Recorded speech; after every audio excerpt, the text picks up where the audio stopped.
So no, I don't think it was staged.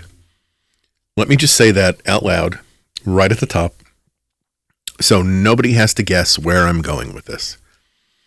I don't think it was staged. I don't think this was some elaborate, coordinated, behind-the-scenes production. Shots were fired at the White House Correspondents Dinner. That part, for all the evidence that we have right now, is real. Secret Service moved. People scattered. The night ended early. All of that happened. But here's the thing. You don't actually need a conspiracy theory for this to be interesting. In fact, most of the time, the conspiracy theory is the least interesting part. Because the real story, the part that tells you something about where we are right now, that happens after. It's what people do with it. It's how fast everyone decides what the whole thing meant, a lot of times before we even know what fully happened. It's the speed, it's the certainty, that absolute confidence people have with half the information and a full tank of outrage. That, I think, is the story. So no, I'm not here to tell you it was staged. What I want to do is walk through what happened and take a look at how quickly everybody else decided they already knew why.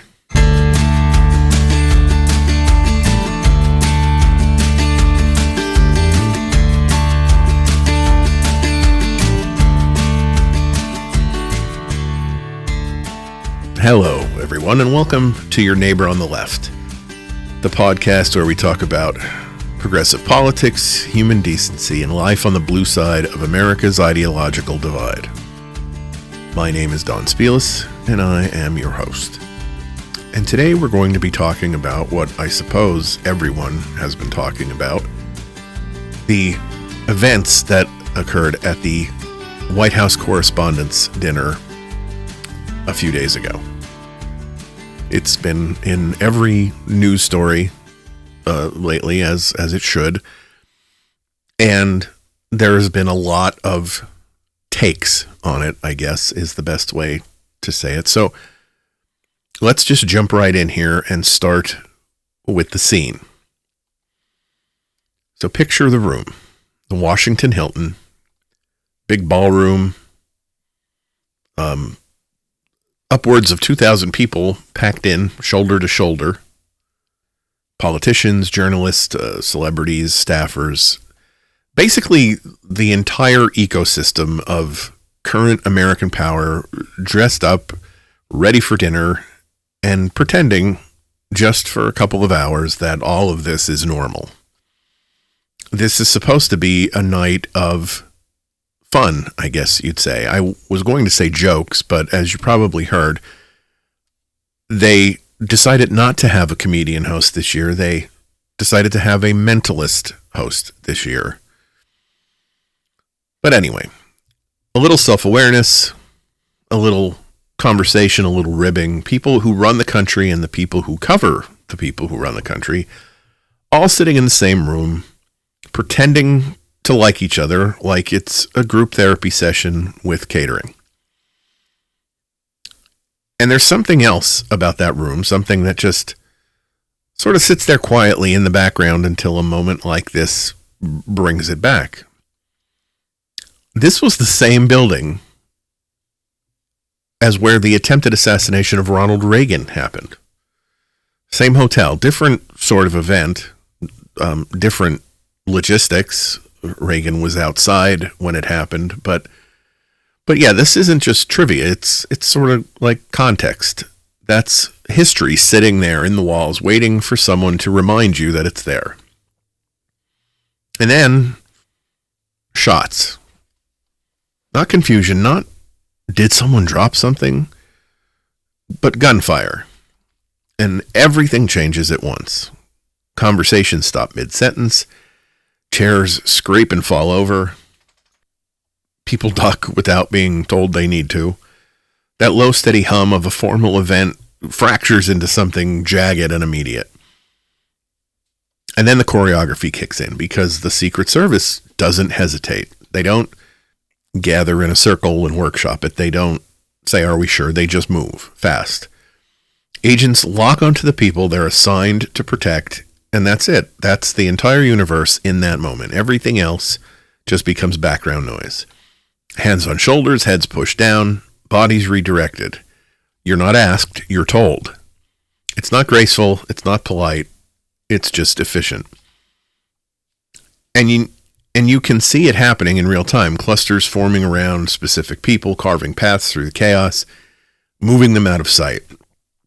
Now there's a moment in all of this that's small, but not really.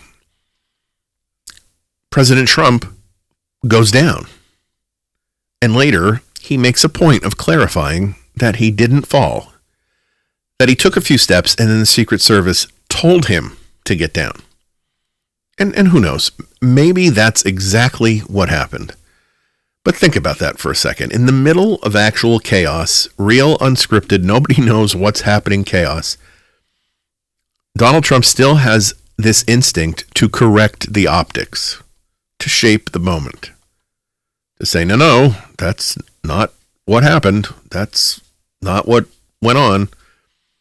Because whether he fell down or got down on purpose really doesn't change the reality of the situation in any way that matters in the slightest. But it does change the image, and the image always matters. Now zoom out. You start hearing these little fragments from inside the room, snapshots, glimpses of how this actually played out for different people. There's the one about Robert F. Kennedy Jr. being surrounded almost immediately by agents, moved quickly and efficiently, while his wife is, at least initially, not included, a step behind. And I just want to say that people are turning this into something it's not. Okay, they're framing it as him being callous and cowardly, and I don't think that's the case. That's not how these systems work. Agents have assignments. They move who they're assigned to move. They don't freelance. They don't expand the circle in the moment just because of the feels. But that's kind of the point. In chaos, systems don't stretch. They narrow. They do exactly what they're designed to do and nothing more. And then there's the media. Because, of course, there's the media. They're not just covering the event. They're in it. And almost immediately, you've got live reporting. Wolf Blitzer calls in. Now, here's the problem. When you go live in a moment like that, you don't have information yet. You've got fragments. You've got noise. Undoubtedly, adrenaline and half-heard details bouncing around the ballroom. But you've also got airtime. So what do? You fill it with whatever you've got. In this case, that included a detailed account of a trip to the men's room right before everything went sideways. At one point, we're hearing about a missing shoe. And just sit with that for 1 second. Shots fired, people ducking under tables, Secret Service moving targets out of the room, and on national television, we're getting bathroom logistics and footwear updates. And then because the media ecosystem has this reflex where it immediately turns inward, you've got anchors praising him afterwards. He's a national treasure. He was calm, composed, professional. And look, going live in that moment, that's not nothing. It's hard. But there's also something a little surreal about it, because what you're really watching is a system trying to take control of the story before it has a clue what the story is. And the most perfect image from that entire stretch, footage of someone sitting at a table, calmly eating, while people around them are literally under tables ducking for cover. Fork, bite, chew. Like the room didn't just change in an instant. And that's the scene, not just the shots, the reactions, the instincts. The way every system in that room, security, politics, media, snaps into place and starts doing exactly what it was built to do. And if you pay attention to that part, you can already see where this is going. Next, we have the suspect.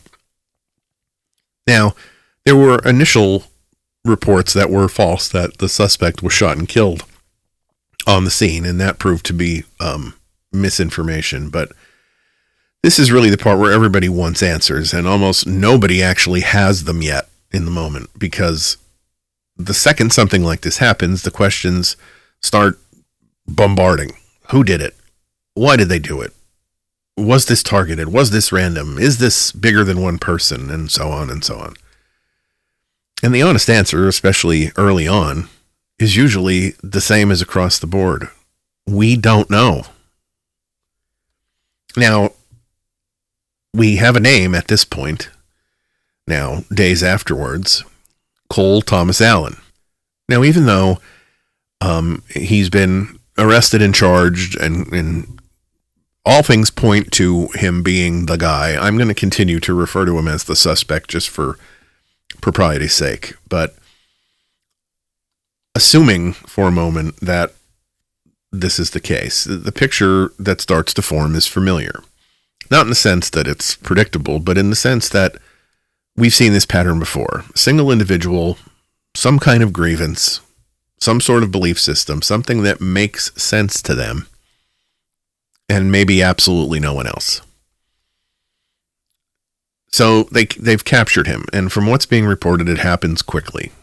Which, if you've got the Secret Service already on site, heavily deployed, already in motion, that part makes sense. This is literally what they train for. This is the scenario. There's also reporting that a Secret Service agent was struck but saved by a ballistic vest. That name hasn't been released yet, and I can't confirm it, but if it's accurate, it just tells you how close this actually was to being much worse. And then there's the image, because there's always an image. A photo circulates of the suspect face down, in cuffs, and shirtless for some reason. And you know, I was one of the people who was like, wait a minute, why is he shirtless?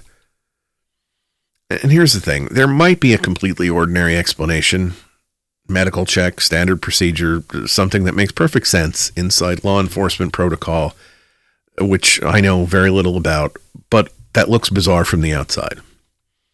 But in the absence of an explanation, people fill in the blanks.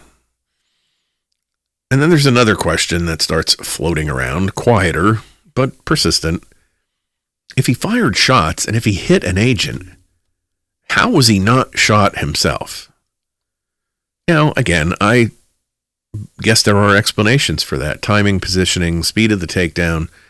The fact that neutralizing a threat doesn't always mean lethal force if they can physically overwhelm the person. But people don't think in training manual blurbs. They think in expectations. And the expectation, fair or not, is if that happens, this is what would follow. So when reality doesn't match that expectation, it raises eyebrows. Not necessarily because something is wrong, but because something feels off. And that feeling, that's where things first begin to drift. Because into that gap steps the manifesto, or what's being described as a manifesto. Documents writing, something attributed to the suspect that's supposed to explain his motive. Now, I'll slow down here because I can't say that it is 100% verified that this material is definitively tied to the suspect. We treat it as reported, not confirmed. Now, that doesn't mean it's fake. It doesn't mean it's wrong. It just means it's not settled, and the responsible thing to do is to consider it as unsettled until it is. But what's being cited from it, at least in part, is language that frames the act as justified in the mind of the suspect. Necessary, directed at someone the writer believes is responsible for harm. And again, this follows the pattern. We've seen it before. Different ideology, different target, same structure. I had to do this. That's the through line. And eventually, charges start to come into focus. Federal charges, attempted assassination of the president, weapons charges, assault on federal officer, attempted violence at a protected event. Those are the kinds of statutes that tend to apply here. And we'll get more specifics as the days go on. But here is the larger point. At this stage, you don't actually have a full story. You've got fragments. You've got a name that may or may not hold. You've got an image that raises questions. You've got pieces of a motive that may or may not be complete. And into that uncertainty, everybody rushes to fill in the rest because nobody is ever comfortable sitting in the middle of, we don't know. Not the media, not the politicians, and certainly not the public. We don't know is quiet, and it doesn't get clicks, and it doesn't win arguments. So instead, what you get is something else. You get people taking those fragments and building a story around them fast and confidently, but sometimes recklessly. And that's where things start to move from what happened to what we decide it means. So the dinner ends. Not gradually. There's no closing speech. It just stops because once something like this happens, the tone is gone, and trying to reset it is pointless. You don't bring people back to their table and say, all right, where were we? The night is over, and justifiably so. And within about half an hour, 30 minutes, give or take, you've got reporters gathering at the White House for a little press conference. Now, think about that timing. The room has barely settled.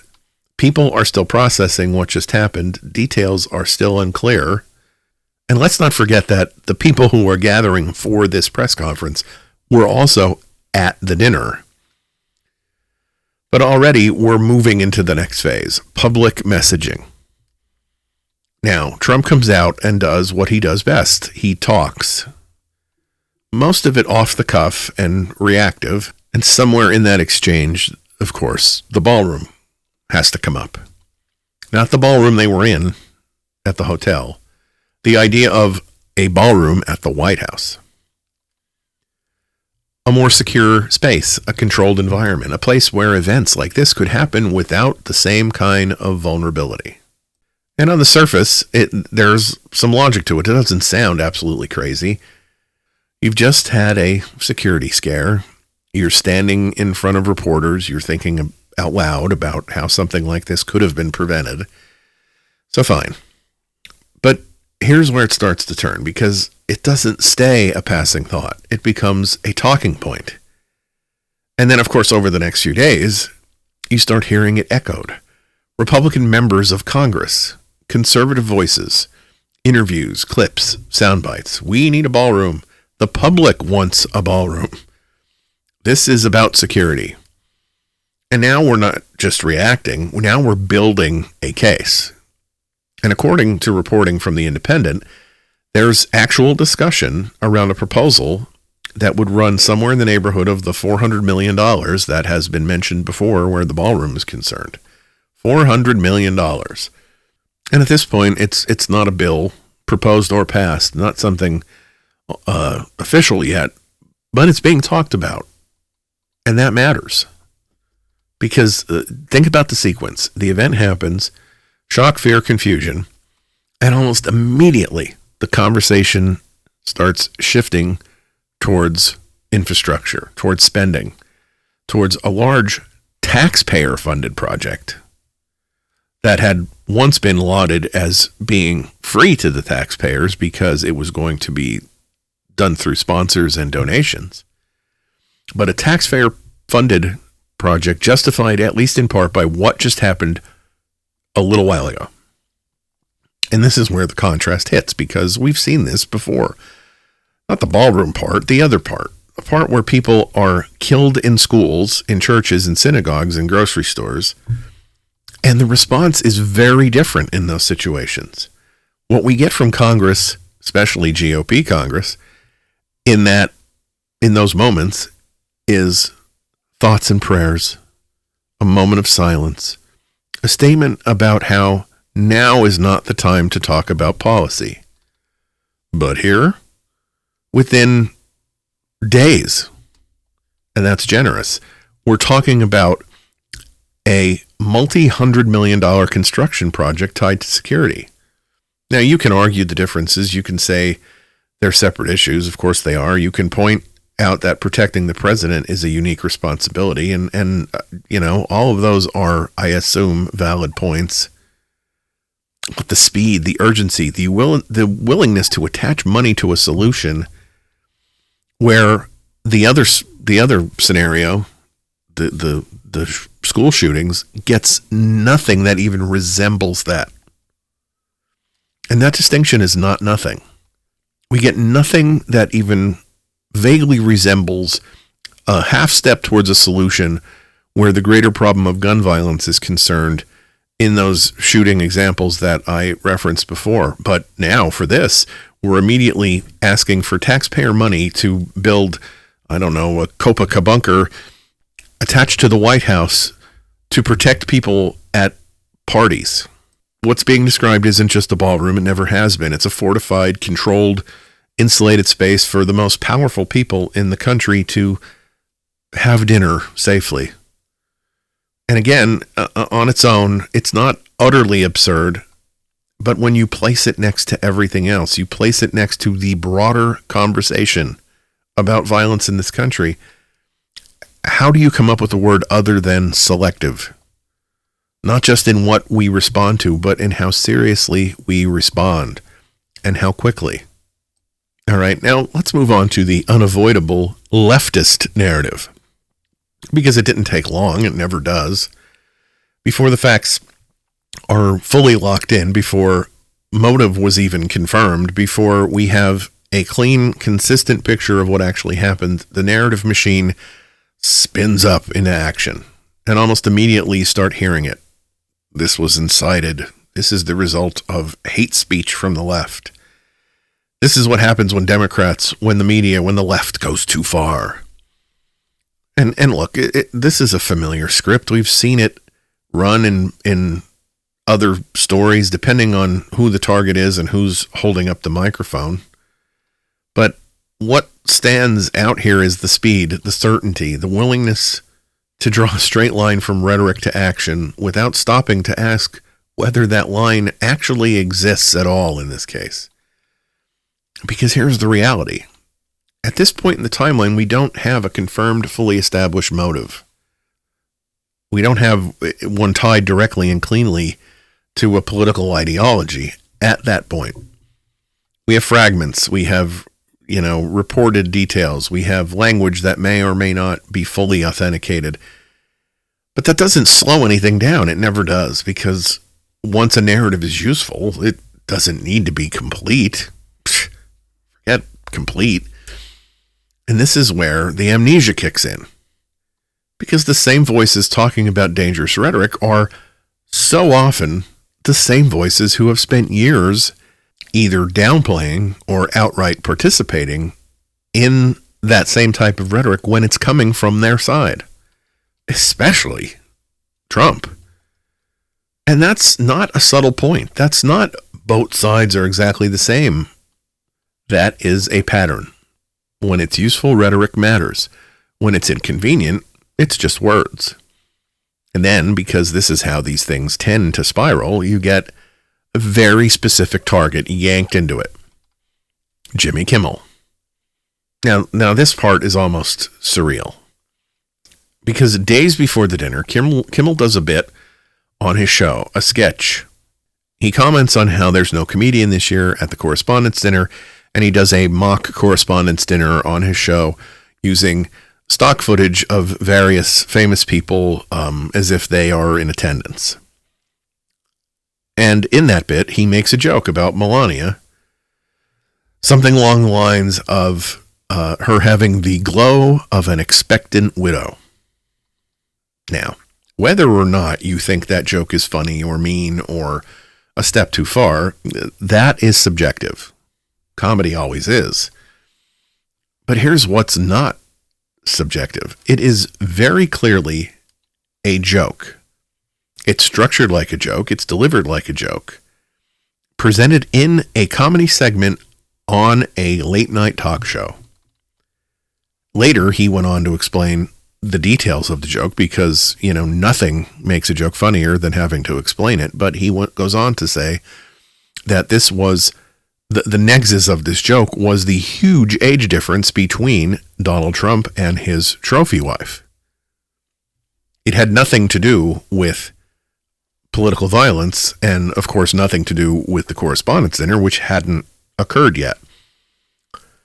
But almost immediately, you've got calls from Melania and then from Trump himself on Truth Social for Kimmel to be fired. A late night host tells a joke days earlier. Something happens at a completely separate event, and now we're drawing a line between the two. Now we're saying this is part of the problem. And again, this is where the pattern shows itself, because at the exact same time that rhetoric is being blamed for violence, speech is being targeted. Speech is being punished. Speech is being treated like it crossed some invisible line that suddenly matters very much. And here's the irony. Kimmel, like a lot of late night hosts, has been consistently outspoken about gun violence. Not just jokes and bits, but actual commentary, actual criticism, actual calls for change. But that doesn't factor in at all, right? That doesn't matter. Because once someone becomes useful as an example, that is what they are. Not a person, not a comedian, not a body of work, just an example. Now, as of right now, as I'm recording this, ABC has pretty much ignored the comments from the First Lady and the President, which I guess tells you something too.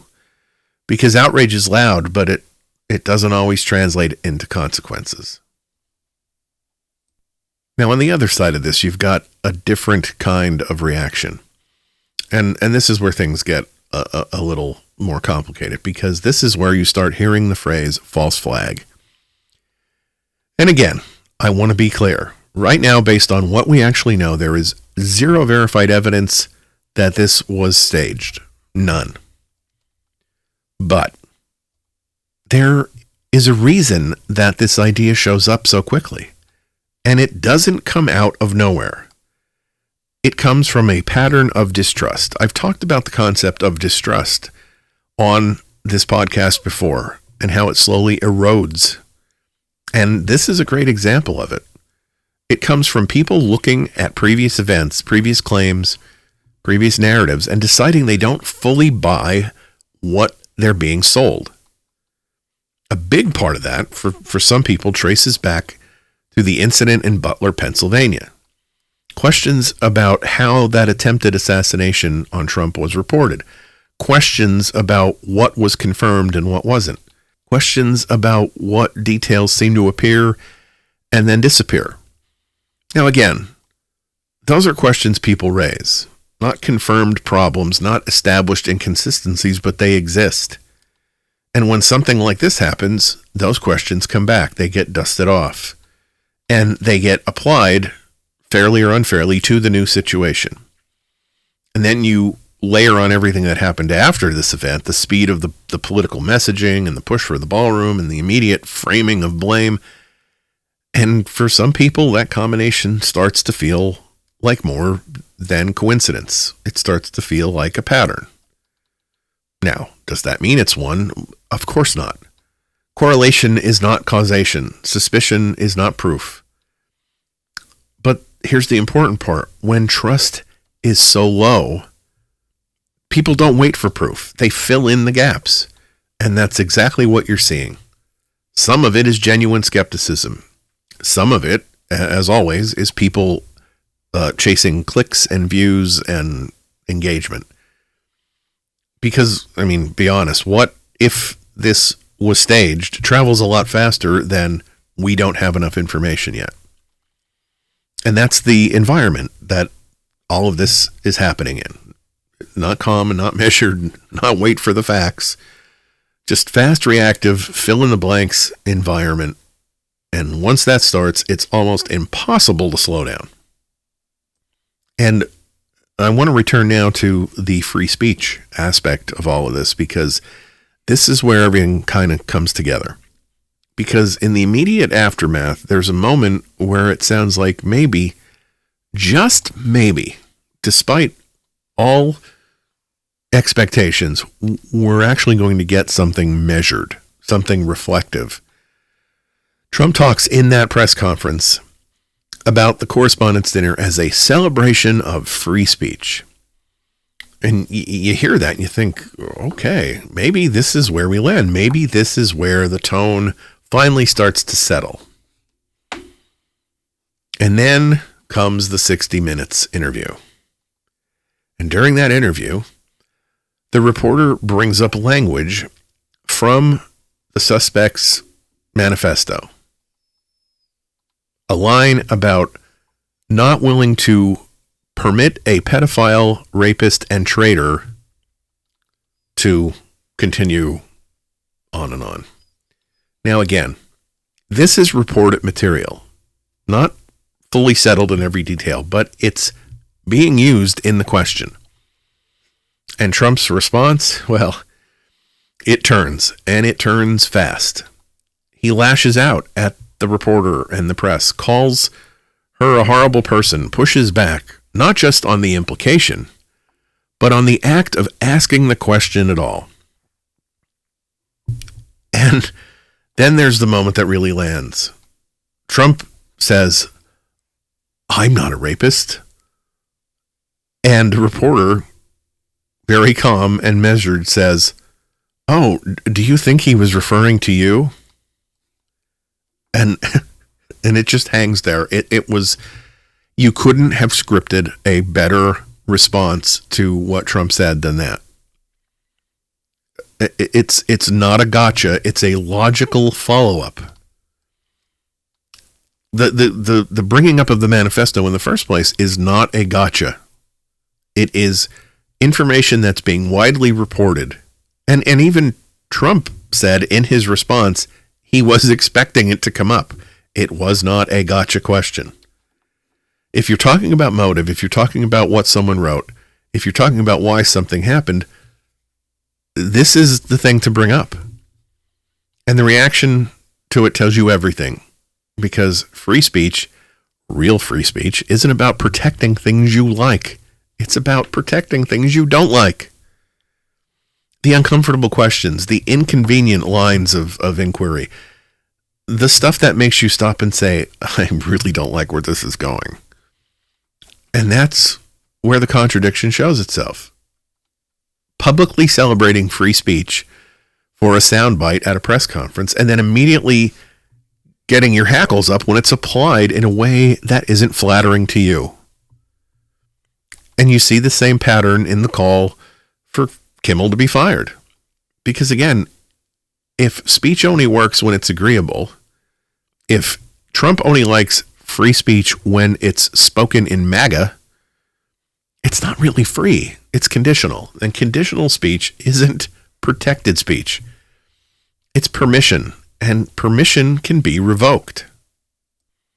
So anyway, no, I don't believe that this was a false flag. I'm not seeing anything that sounds like verifiable evidence at this point that would lead a reasonable person in that direction. Not now, not based on anything real, anything confirmed, anything that you could actually stand on. But that almost feels like the wrong question. Because what this really did was pull a bunch of things into the same spotlight. Gun violence, rhetoric, media behavior, political opportunism, the speed at which we decide what something means before we actually even know what happened. And the selectivity in outrage, the selectivity in solutions, the selectivity in what we decide is urgent and what we decide can wait. Because when something like this happens to people in power, we immediately start talking about $400 million solutions. We start talking about infrastructure and security, controlled environments. But when it happens everywhere else, we talk about thoughts and prayers and healing. We talk about accepting things we can't change. We talk about anything but change. And that's the part that sticks. Not just what happened that night, but what it revealed about what we react to, about how we react, and about how quickly we decide we already understand something when we're still very much in the middle of it. And yeah, it does make you wonder, are we great yet? Or are we just getting really, really good at pretending? All right, thank you, everyone, for taking the time to download and listen to this episode of Your Neighbor on the Left. I appreciate it more than words can say, and I would love to hear from you. I would love to hear your thoughts on this story and all of the aspects of it that I mentioned today. If you go to the podcast website, www.neighborontheleft.com, you'll find, among other things, the contact section, all the social media links that you can use to DM, as well as an email address you can use to send me a message. Let me know what you're thinking about this and anything else for that matter, comments, critiques, whatever.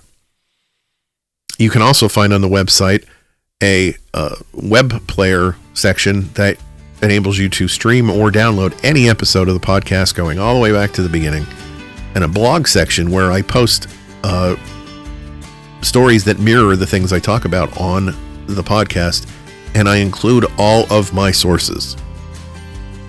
I'll be back on Friday with another Back Porch Files episode of Your Neighbor on the Left. So between now and then, stay engaged, stay kind, and have the kind of week you'd wish for others.